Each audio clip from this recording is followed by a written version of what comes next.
저도 이제 살 날보다 살아온 날이 더 많은 나이인 탓에 얼마 전까지만 해도 내 나이가 몇인지조차도 세고 있지 않았는데 손자가 태어나고 할아버지 소리 듣다 보니 제 나이도 실감이 되네요.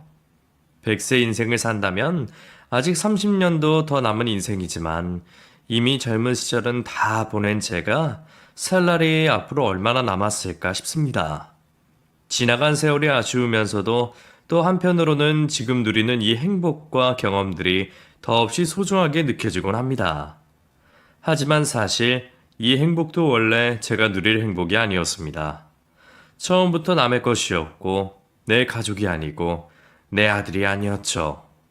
사실 제 아들은 제가 마음으로 품은 자식이고 제 손주 역시 저와 피 한 방울 섞이지 않은 남입니다. 그럼에도 아들은 저를 아버지라 부르고 저는 할아버지라 불리고 있습니다. 그래서 가끔은 감사함을 넘어 송구한 마음이 들기도 합니다. 가족이라는 것이 무엇이고 정말 피가 물보다 더 진한 것인지 저는 지금까지도 가족의 의미에 대해 깊이 고민하며 지냅니다. 그럼 제 이야기를 들으시고 여러분들도 저와 같은 고민을 나눠보시기를 바랍니다. 어릴 적 고생 얘기를 어디서부터 시작을 해야 할까요? 제가 태어났던 그 시절에는 전부 못 살았습니다.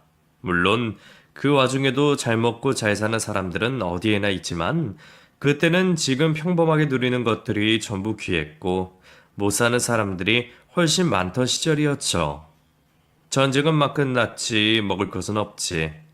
저희 부모님 역시 찢어지게 가난한 집에서 태어나시고 가진 것 하나 없이 살림을 꾸려 가정을 일구신 분들이셨어요.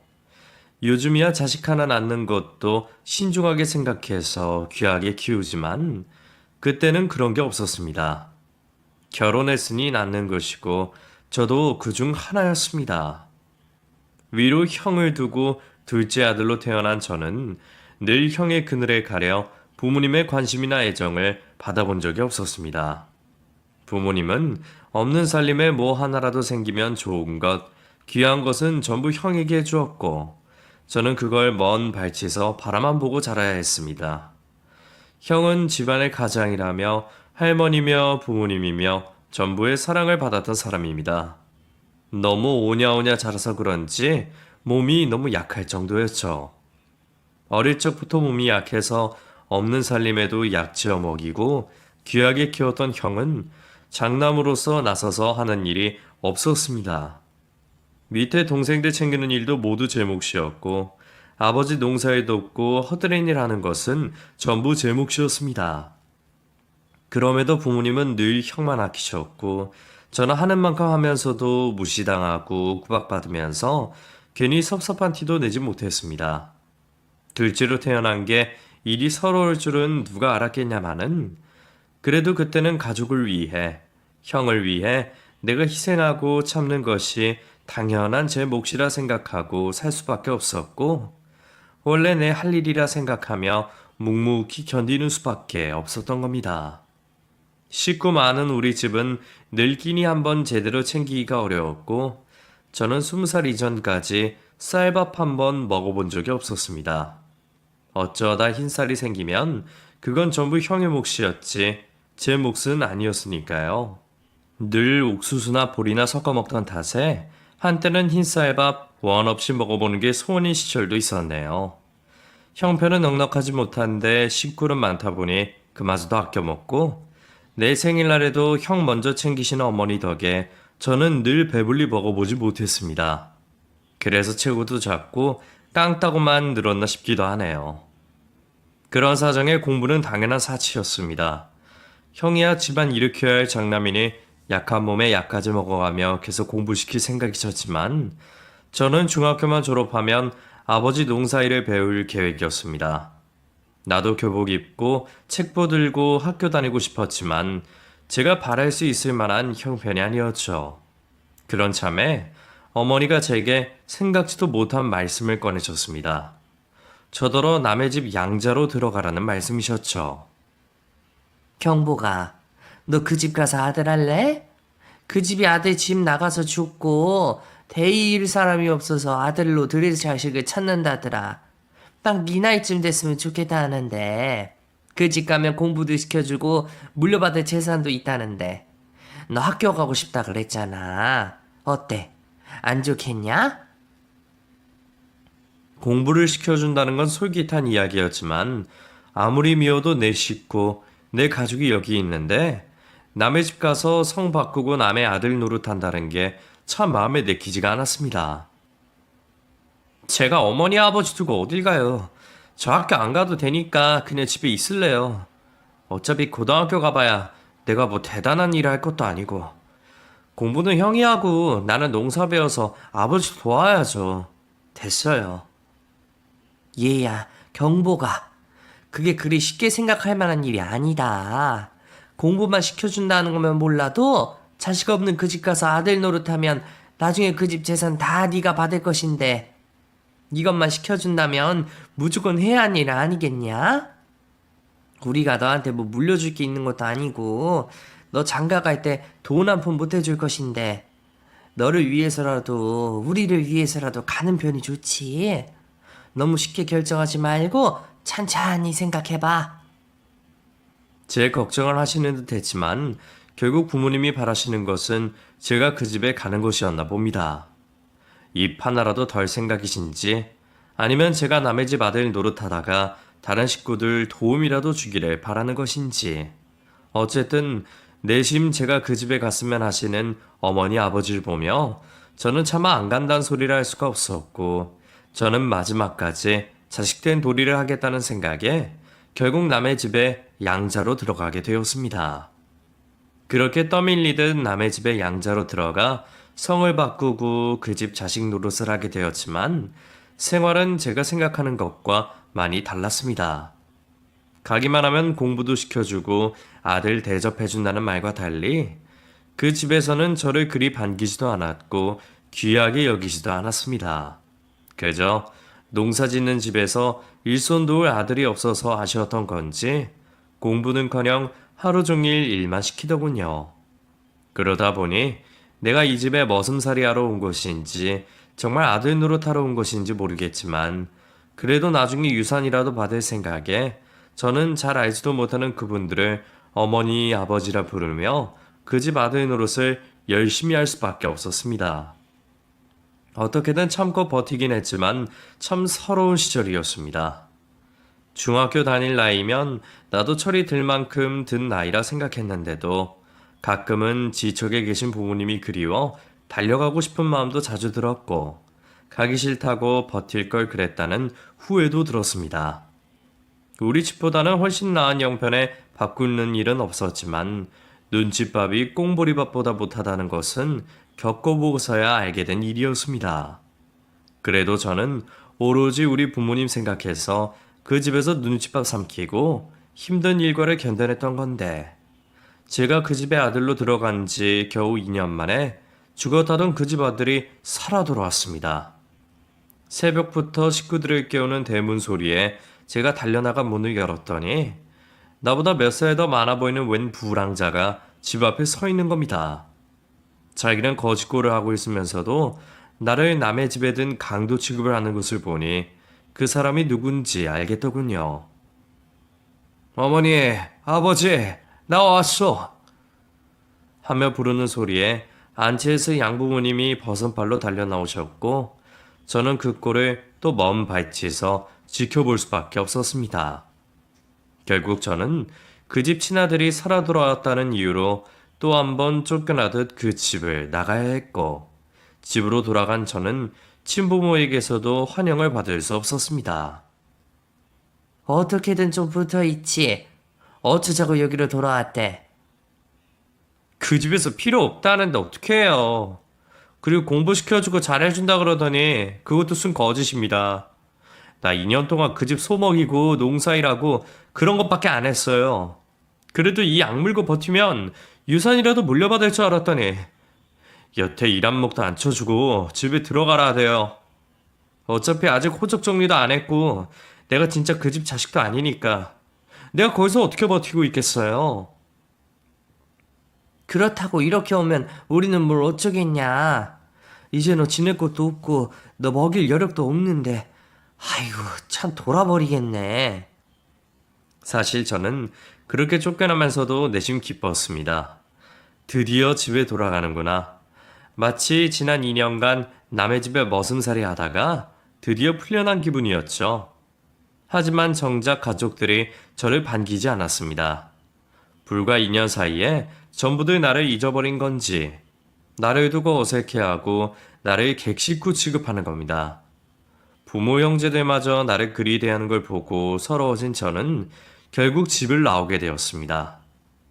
집에는 서울 가서 돈 벌겠다고 말하고 이른 나이에 고생을 자처하게 됐죠. 그렇게 저는 18살 나이에 서울에 올라가게 되었고 그 후로 서울에서 터를 잡기 위해 별 고생을 다해야 했습니다. 돈도 한 푼 없고 연고도 없고 갈 곳도 없는 떠돌이 신세이다 보니 뭐 얼마나 잘 살았겠습니까? 매일 배골고 춥고 서러운 생활을 하며 그냥 버티는 수밖에 없었습니다. 그래도 버티다 보면 어떻게든 사라질 거라 생각하고 닥치는 대로 일을 하며 살았습니다. 굳은 일은 마다하지 않고 시켜만 주면 열심히 하겠다며 키 작고 마른 몸으로 참 열심히도 살았습니다. 그때 고생하던 이야기를 다 늘어놓자면 한참 될 테니 더하진 않겠지만 돈 아낀다고 공장에서 쪽잠 자고 생판 모르는 남들이랑 여간방 나눠 쓰고 마음 편히 잠도 못 자고 먹지도 못하고 그 몇 년을 겨우 버텼습니다. 그래도 제가 말했지 않습니까? 제가 깡따구가 있다고. 그래서 여기저기 쥐어 터지면서도 끈질기게 버텨냈고 결국 그 험하다는 서울에서 자리를 잡아갈 수 있게 되었죠. 그러는 사이 어느새 저도 결혼할 나이가 되었고 일하던 곳에서 소개를 받아 한 여자를 만나게 되었습니다. 그저 밥 벌어 먹고 살 궁리만 하다 보니 연애는커녕 여자랑 말 한마디 나눠본 기억이 없었는데 20대 중반까지 그러고 혼자 있는 제가 불쌍해 보였는지 같이 일하는 지인이 장가라도 가라며 좋은 여자를 소개시켜 준 것입니다. 지난 일이니 하는 얘기이긴 하지만 그 사람이 그리 미인은 아니었습니다. 눈도 작고 코도 납작하니 사실 귀여운 구석은 별로 없는 인물이었죠. 하지만 그래도 저는 좋았습니다. 내 농담에 웃어줄 줄 알고 커피 뜨거우니 시켜 먹으라며 다정하게 해주는 말이 참 좋았습니다. 평생 부모에게서도 그런 대접 받지 못했던 저는 처음 느껴보는 누군가의 애정과 관심에 무척이나 행복했고 당장이라도 그 여자와 가정을 꾸리고 행복해지고 싶었습니다. 그렇게 만난 지 몇 달 만에 우리는 결혼을 하게 되었습니다. 저는 가족과 인연 끊고 지내니 고아나 다름없었고 그 사람은 일찍 부모님 돌아가시며 혈혈단신이었습니다. 둘 다 부를 가족도 없고 형편도 비슷한 사정이었던지라 결혼식이라는 것도 하지 않았습니다. 그냥 양장 빌려주는 사진관에 가서 그럴듯하게 사진 한 장 찍고서 결혼이랍시고 신혼살림을 시작하게 되었어요. 그래도 마냥 행복했습니다. 늘 사랑이 고프고 가족의 정이 고팠던 탓에 남들에게 받지 못하는 애정과 관심을 내 마누라, 내 자식에게 받아보고 싶었거든요. 처음에는 말 그대로 깨볶는 신혼이었고 무척 좋았습니다. 맨날 대충 찬밥 긁어먹던 신세에서 매일 저녁 찌개 끓여놓고 기다리는 아내가 있다는 것은 천지 차이였었죠. 퇴근길이 그렇게 기다려지는 것은 난생 처음이었습니다. 사실 저희 또래들이 다 그렇지 않습니까? 어려움 많이 겪고 살았던 탓에 별것 아닌 거에도 늘 감사하고 기뻐하고 그게 바란 것 없이 또 가장 노릇하면서 묵묵히 살아가잖아요. 저도 그랬습니다. 그저 아내가 있다는 것이 감사했고 그런 아내와 시덥지 않은 얘기 나누며 매달 월급 봉투 가져다 주는 것이 제가 바라던 행복이었습니다. 하지만 그런 행복은 그리 오래가지 못했습니다. 내가 별말 안 해도 웃어주고 실수를 해도 이해해주던 마누라는 도망간 것인지 신혼 지낸 지 1년도 안 되어서 내 바가지를 긁기 시작하는 겁니다. 오늘은 찌개도 없어? 당신 장 안 봤어? 오늘 밥상에 먹을 게 너무 없네. 김치 있고 나물 몇 개 있으면 되지 뭘 더 바래? 아니, 왜 소리 지르고 그래? 요즘 너무 부실하니까 그렇지. 계란이라도 좀 부치든가. 그러지, 이게 뭐야? 그런 게 먹고 싶으면 돈을 많이 벌어오든가. 맨날 쥐꼬리만한 월급 받아오는 주제에 지금 계란 내라는 소리가 나와? 근데 당신 요즘 정말 왜 그래? 내가 뭐 화를 냈어? 신경질을 부렸어? 남편이 살림하는 마누라한테 반찬 얘기도 못 꺼내? 못 꺼내. 그런 소리 꺼내고 싶으면 돈을 많이 벌어다 주든가. 뭘 잘했다고 그런 소리를 꺼내? 누가 들으면 내가 땡전 한 푼 못 버는 줄 알고 오해하겠네.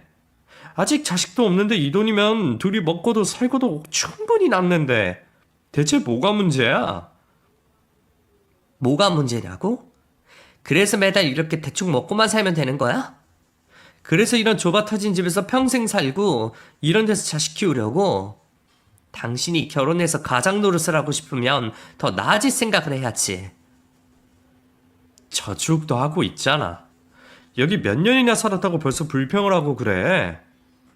나는 뭐 가지고 온 것 없어서 불평도 하면 안 된다 이 소리야? 당신 그런 말 하면 안 돼. 나 시집 오면서 당신이 나한테 뭐 하나라도 해줬어?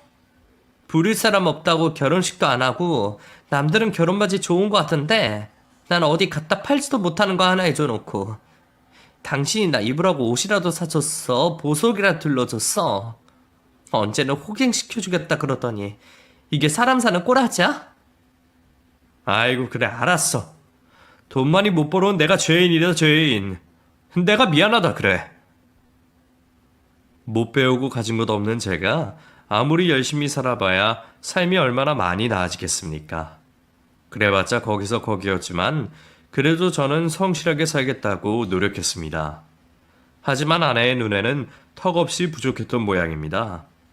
그렇게 아내는 언젠가부터 그렇게 매일 돈을 더 벌어오라며 바가지를 긁기 시작했고 그렇게 아내에게 시달리던 사이 아내가 임신을 하게 되었습니다.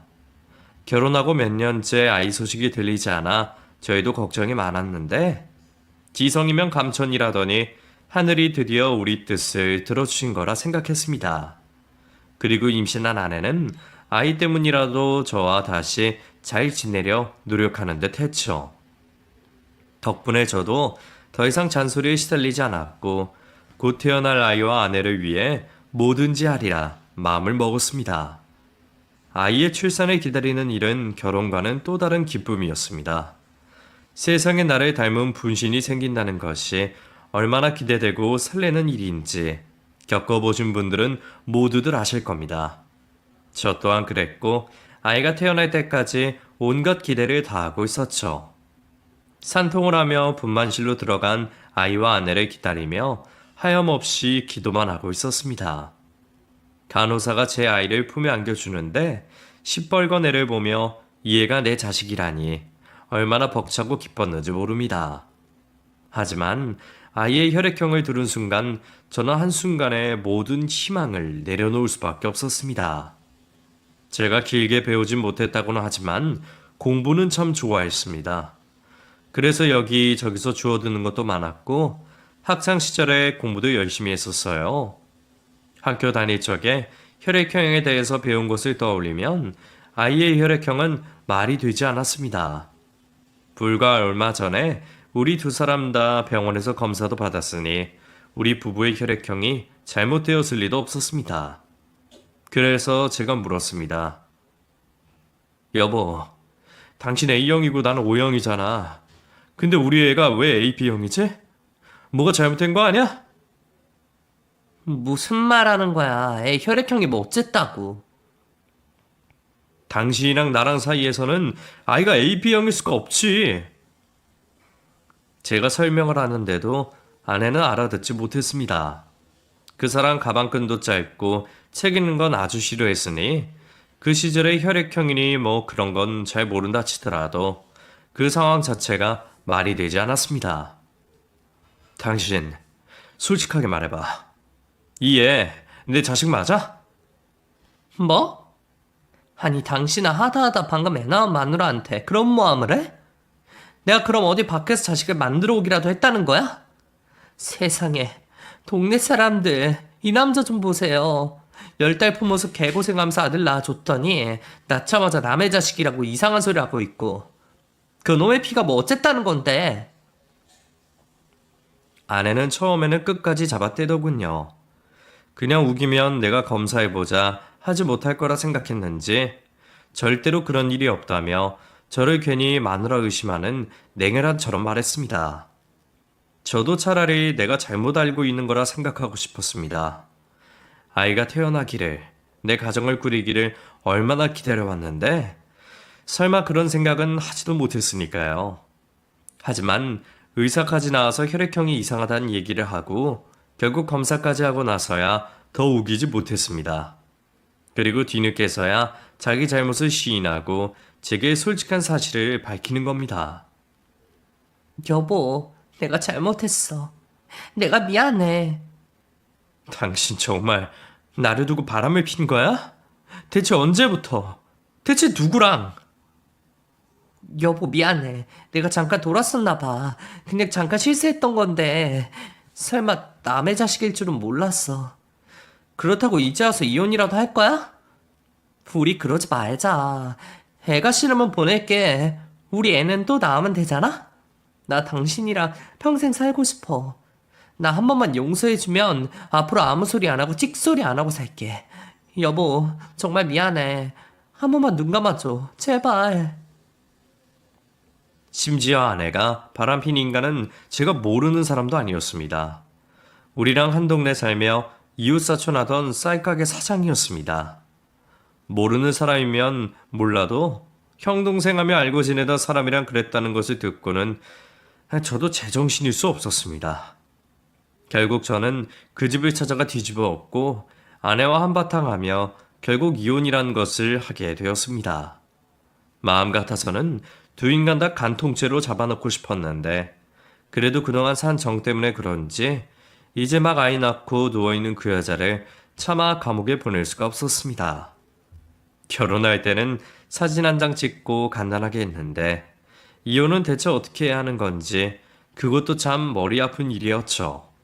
그렇게 저는 평생 할 일 없을 거라 생각했던 이혼을 하게 되며 저는 살던 곳을 떠났습니다. 이미 동네에는 소문이 날 대로 났고 마누라랑 정부 치고 살던 그곳에 하루라도 더 있다가는 미쳐버릴 것 같았거든요. 그런 순간 하필이면 잊고 지냈던 내 가족 생각이 참 절실했습니다. 18살에 상처받고 집 떠나온 뒤로 10수년간 연락 없이 지내왔는데 마누라한테 버림받고 이혼하고 나니 하나뿐인 가족이 보고 싶은 겁니다. 그렇다고 내 발로 집 나간 주제에 이제 와서 집을 찾아갈 수도 없고 고민하던 차에 신기하게도 고향에서 제게 먼저 연락을 해왔습니다. 오랜만에 고향집에서 들려온 소식에 저는 수십 년 쌓아온 서러움을 다 잊고 반가운 마음만을 안고 달려갔습니다. 그동안은 받은 상처가 너무 커서 그 집 소식은 듣지도 않고 묻지도 않고 살았는데 마침 부모님이 나를 찾으신다는 얘기에 기쁠 수밖에 없었습니다. 그렇게 설레임을 가득 안고 10수년 만에 찾아간 고향집에 찾아간 저는 평생 받지 못한 환대를 받았습니다. 솔직히 말하면 왜 이제 찾아왔냐며 욕을 하셔도 불효자로서 할 말이 없다 생각했는데 생일상보다도 거한 상차림에 온 가족이 둘러모여 저를 기다리는 것을 보니 그래도 내 가족이구나 싶어 왈칵 눈물이 쏟아졌습니다. 아이고, 내 새끼 경복이. 네가 이제야 집에 돌아오는구나. 네가 그때 그렇게 떠나버리고 우리가 네 생각을 얼마나 많이 했나 모른다. 이게 대체 얼마만이냐? 우리 보고 싶지도 않았냐? 죄송해요 어머니 아버지.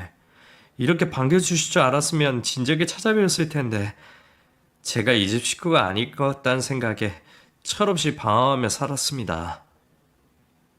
그래, 우리가 네 마음을 모르겠니? 얼마나 고생 많고 마음이 상했으면 부모 용지도 뒤로 하고 떠났을까. 우리가 잘못했다. 그때 아무리 못 산다 그래도 너한테 그러면 안 되는 건데 우리가 많이 잘못했어. 아니에요. 다 옛날 일이고 저도 다 잊었어요. 이제는 자주 찾아뵐게요. 그래, 그동안 어디서 어떻게 지냈어? 돈 벌겠다고 서울 가서 잘 지내고 있는 거야? 처자식은 있고? 결혼도 했었는데 제 팔자가 뒤숭숭한지 얼마 전에 이혼하고 지금은 그냥 혼자 지내요. 아이고, 그래? 그럼 차라리 더 다행이네. 안 그래도 딸린 가족 있으면 어떻게 말해야 하나 했더니 경보가 네 형이 많이 아프다. 지금 콩밭이 필요해. 다른 식구들은 아무도 맞는 사람 없고 이식 기다리다가는 죽는단다. 경복이 네가 형 좀 도와줘라. 순간 저는 망치로 머리를 한 대 얻어맞는 기분이었습니다. 나를 환영하고 나를 그리워 만든 자리인 줄 알았더니 그게 아니었습니다. 지금 무슨 말 하는 거예요? 10여 년 만에 불러서 나더러 콩팥을 내놓으라고요? 수술이 그리 힘든 건 아니란다. 검사만 받으면 당장도 할 수 있지. 너는 원래 건강 체질이잖냐. 너는 하나 없어도 살지만 형은 그거 없으면 죽어. 우리 장남이 병으로 가버리면 우리 집안 어떻게 하냐. 가족끼리 힘을 합쳐야지, 안 그러냐? 부모님은 저를 붙잡고 사정을 하고 계셨고 옆에 계셨던 형은 별말 없이 멀뚱히 저를 보고 있었습니다. 전부터 항상 그랬습니다. 나는 형을 위해 희생하고 양보하는 사람이고 늘 좋고 귀한 것은 형 몫이었죠. 그렇게 사람 취급 못 받은 세월이 지긋지긋해서 천륜을 끊었던 것인데 제가 그 사이 그걸 잊어버리고 제 발로 찾아왔네요. 그제서야 후회가 든 저는 밥상을 걷어차고 그 집을 나왔습니다. 그 와중에도 끝까지 내 손을 붙잡고 장남 걱정하는 어머니를 보니 더 이상 화내낼 기운도 없더군요. 경보가 애미가 빈다. 제발 형 좀 살려줘라, 어? 그거 떼주면 나는 멀쩡히 사나? 나도 개고생하면서 아픈 거 다 참아내고 여태 버틴 건데 내가 여태 어떻게 살았는지 왜 이혼했는지 그런 건 하나도 안 궁금하면서 그놈의 장남 그렇게 쓸모도 없는 나는 사라져 줄 테니까 앞으로 나한테 연락할 생각 마세요. 가족들에게 치가 떨린 저는 다시는 고향으로 돌아갈 생각을 하지 않고 그 후로 쭉 혼자 지냈습니다.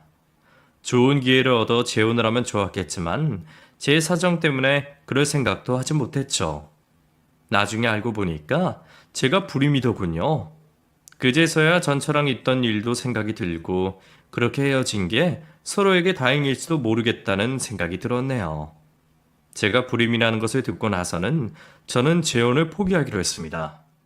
괜히 엄한 여자 데려다가 고생시킬 생각도 없었고 가족에게서 버림받은 주제에 내가 가족을 바라는 게 욕심이구나 싶었습니다.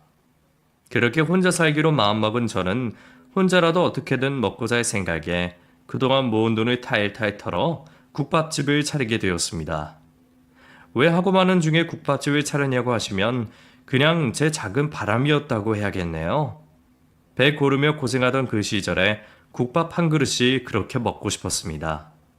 그 시절을 생각하니 혼자 사는 내가 대단한 일은 못하더라도 국밥 장사하면서 배고픈 사람들에게 조금이라도 베풀어주고 마음 넉넉하게 살고 싶었습니다. 개똥 철학일지 오지랖일지 몰라도 말이에요. 그리고 저는 얼마 지나지 않아 그런 오지랖을 붙일 기회를 찾게 되었습니다. 매일 새벽부터 가게 일하며 밤늦게 들어가는 일상 중에 언젠가부터 근처에 어린애가 보이더군요. 원래 그 동네 아이는 아닌 것 같은데 이사라 왔던 건지 제가 시장 갔다가 가게 문 여는 시간이면 그 아이가 새벽 아침 이슬 맞으며 신문을 돌리고 있는 겁니다. 처음에는 애가 부지런하구나 그 정도만 생각했는데 낮이면 학교 가야 할 아이가 교복도 안 입고 낮에도 어디서 일을 하고 있고 저녁 늦게까지 돌아다니는 것을 보며 그때부터 이상하게 생각할 수밖에 없었습니다. 이제 겨우 열 몇 살 되어 보이는 학생이 어찌 나보다 바쁘게 다니는지 아이가 보통 아이처럼은 보이지 않더군요.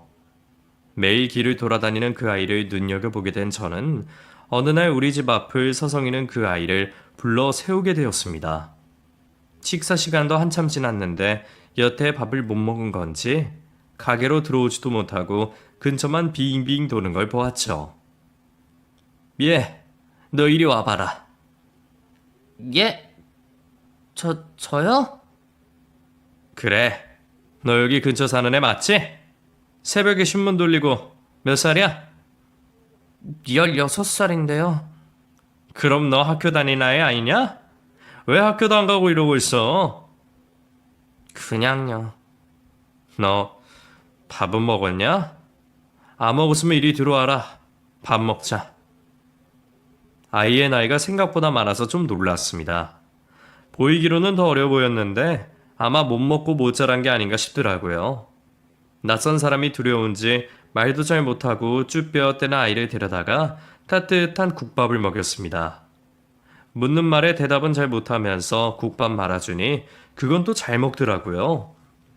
배가 많이 고팠는지 그 뜨거운 걸 쉬지도 않고 먹는 걸 보며 문득 제 옛날 모습이 떠올랐습니다. 남한테 기댈 줄도 모르고 도움 구할 줄도 모르고 그렇게 굶으며 살았던 그 시절이 떠올랐죠. 심지어 그때 내 나이보다도 어린 그 아이를 보니 차마 그 아이를 모른 척할 수 없었습니다. 저는 아이가 밥을 다 먹기를 기다리고 한참 뒤에 그 아이 사정을 듣게 되었네요. 알고 보니 그 아이는 참 딱한 아이였습니다. 다른 가족도 없이 아픈 어머니랑 단 둘이 지낸다는데 어머니가 병원에 계셔서 일을 못하시니 아직 학교 다녀야 할 그 아이가 어머니 대신 돈을 벌러 다닐 수밖에 없었죠. 어리다고 일을 잘 시켜주지도 않으니 그냥 이 일 저 일 하면서 겨우 생활비를 벌어 살고 있었답니다. 그렇게 해서 벌어봤자 자기 엄마 약값 내기도 빠듯하니 자기 끼니 챙길 여유는 없었고 일하는 동안은 그냥 굶다가 저녁 다 되어서 엄마랑 병원밥 나눠 먹는 것이 하루 끼니의 전부라는 겁니다. 아이 엄마는 상황이 많이 안 좋은지 아이가 굶고 다니는 줄도 모르는 것 같았고 아버지는 태어나기도 전에 돌아가시고 다른 보호자도 없는 탓에 아이 혼자 그 고생을 감당하고 있었다는 겁니다. 어쩌면 나보다도 기구한 사연에 저는 주책맞게 그 앞에서 눈물을 훔칠 수밖에 없었습니다. 마음 같아서는 내가 그 아이한테 돈도 쥐어주고 어떻게든 도와주고 싶었지만 사실 저도 혼자 겨우 벌어먹고 사는 주제에 남을 도울 만한 여력은 없었습니다. 그래도 음식 장사하는 사람이니 그 아이 굶지 않게 정도는 해줄 수 있었죠. 너 앞으로 점심때마다 여기 와서 밥 먹어라. 저녁도 먹고 싶으면 먹고 가고. 내가 뭐 다른 건 못 해줘도 그 정도는 해줄 수 있으니까 앞으로 아무 때나 와서 언제든지 밥 달라 그래. 왜 저한테 그렇게 하세요? 저 나중에라도 못 갚아드려요. 내가 설마 너한테 뭐 벗겨먹을까봐? 그런 거 아니니까 걱정하지 마. 사람이 힘들어도 밥심으로 사는 건데 배 곪고 다니는 것만큼 서러운 게 없어. 나도 굶은 만큼 굶어봐서 잘 알아서 그러는 거야. 사실 내가 국밥 장사한 것도 너 같은 애들 도와주고 싶어서 차린 거야. 내가 기부 같은 건 못해도 굶는 사람한테 밥은 대접할 수 있으니까. 나 조차가 없는 일이니까 부담 갖지 말고 와. 걔도 이래저래 마음고생을 많이 했는지 처음에는 내가 외상값이라도 달라 그럴까봐 걱정을 하는 겁니다. 그 모습을 보니 참 더 마음이 아프고 그래서 절대로 돈 받을 생각 없다는 각서까지 쓰고서 그 아이 밥을 먹이기 시작했습니다. 처음에는 눈치가 보이는지 많이 먹지도 못하고 그러는 것을 제가 혼내고 달래가며 억지로 밥을 먹였어요. 이놈아, 한참 그래가 그만큼밖에 못 먹어? 내가 네 나이 때는 밥에 3공기씩 먹었어. 우리 땐 없어서 못 먹었는데 너는 줘도 왜 못 먹어? 너 보니까 아직 키도 더 커야 되고 살도 쪄야겠는데 배불러도 좀 더 먹어. 그럼 제가 설거지라도 하고 갈게요. 창석아, 내가 너 부려먹자고 밥 주는 줄 알아? 네가 자꾸 그러면 내가 해주고도 욕먹는 거야. 나 정말로 너한테 바라는 거 없으니까 다른 소리 하지 말고 밥이나 먹어라. 감사합니다, 아저씨. 이 은혜 잊지 않을게요. 은혜는 무슨. 너 은혜 갚을 줄은 알아? 학교도 안 나온 놈이. 그나저나 너 학교는 그냥 그대로 안 다닐 생각이냐? 검정고시는 봤어? 아니요, 그냥 뭐 별 생각 없어요. 그러면 안 돼.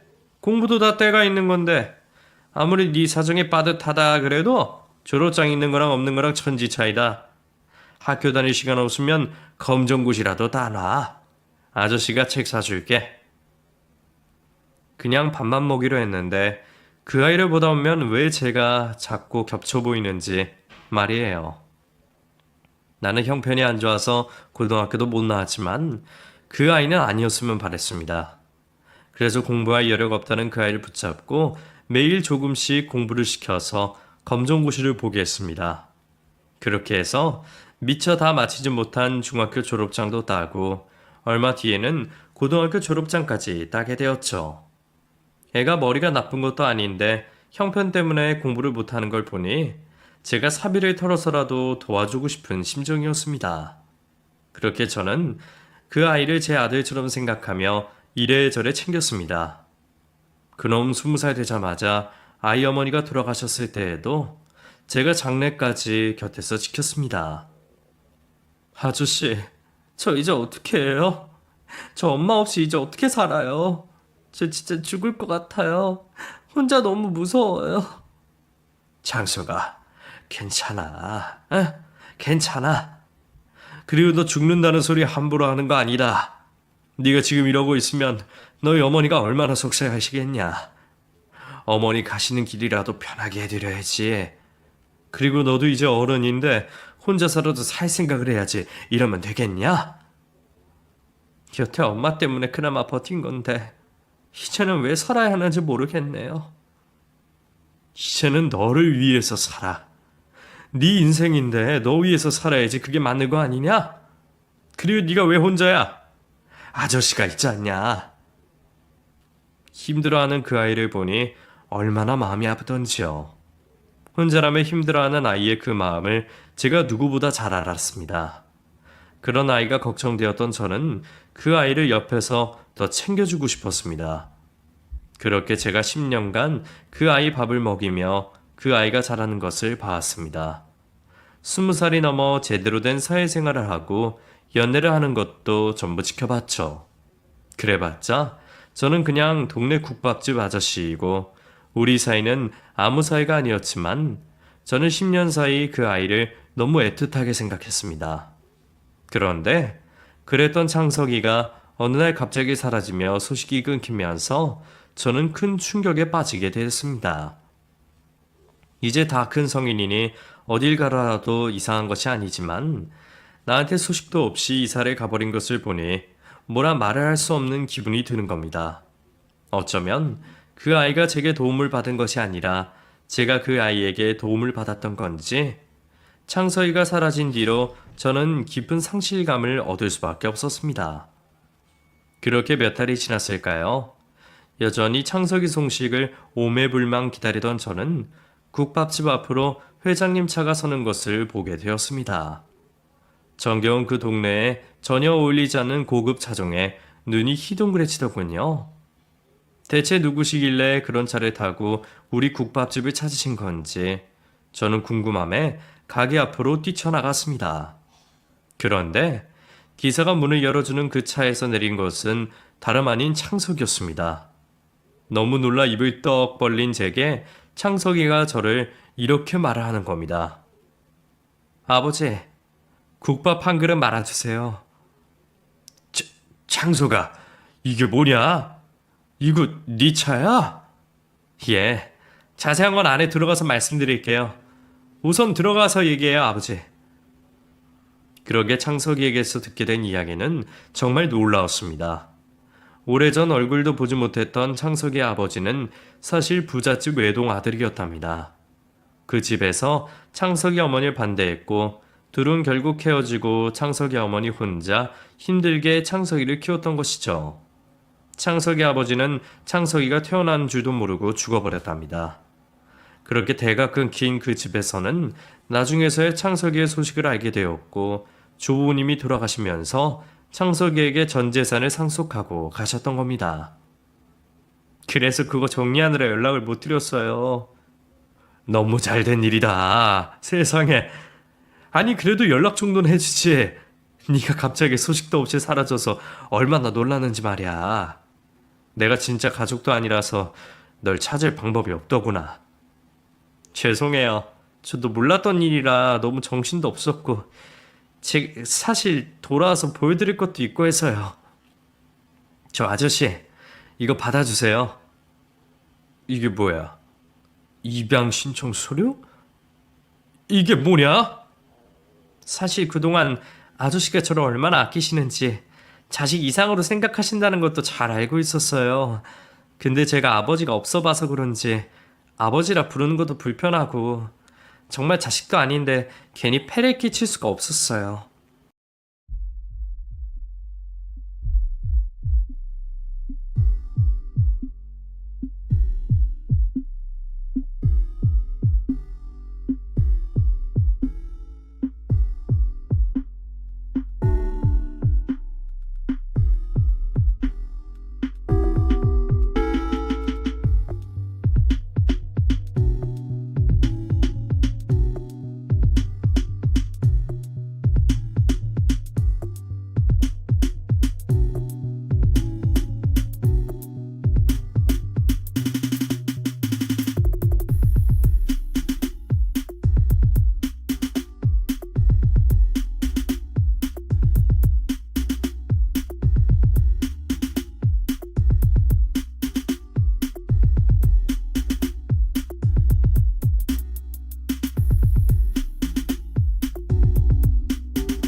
솔직히 그동안 챙겨주신 것만 해도 감사할 일인데 제가 뭐라고 아저씨 아들 노릇을 하겠어요.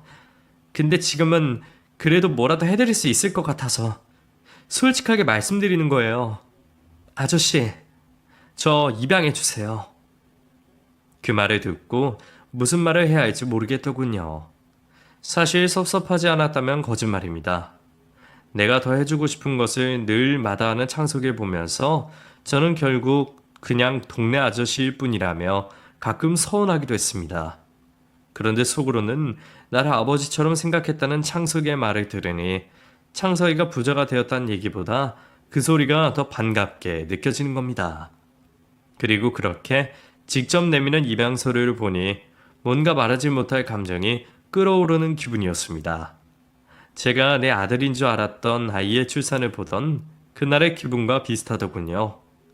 결국 제게는 아들이 필요했고 그 아이에게는 아버지가 필요했기에 그렇게 서로의 진심을 알게 된 저희는 더 지체하지 않기로 했습니다.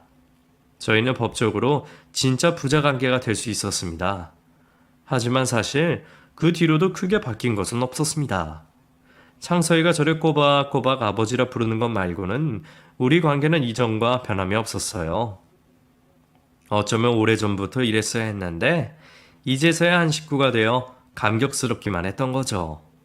그렇게 저는 그 후로도 지금까지 계속 국밥집을 운영하며 배고픈 사람들을 도왔고 창석이는 물려받은 재산으로 공부도 하고 사업도 시작하며 몇 년 전에는 결혼도 하고 자식도 낳았습니다. 사실 저야 잘한 것도 없고 후회할 일도 많기에 창석이 같은 아들이 생긴 것이 말도 안 되는 행운이지만 착하고 열심히 살아온 창석이는 그것들을 전부 받을 자격이 있는 아이였습니다. 그걸 잘 알기에 제가 옆에서 그 아이를 어떻게든 지켜주고 싶네요. 앞으로 우리 부자가 얼마나 더 오래 같이 지낼 수 있을지 모르겠지만 제가 다 늙어서 기력이 쇠하는 날까지 저는 제 아들에게 떳떳하고 자랑스러운 아버지가 되고 싶습니다.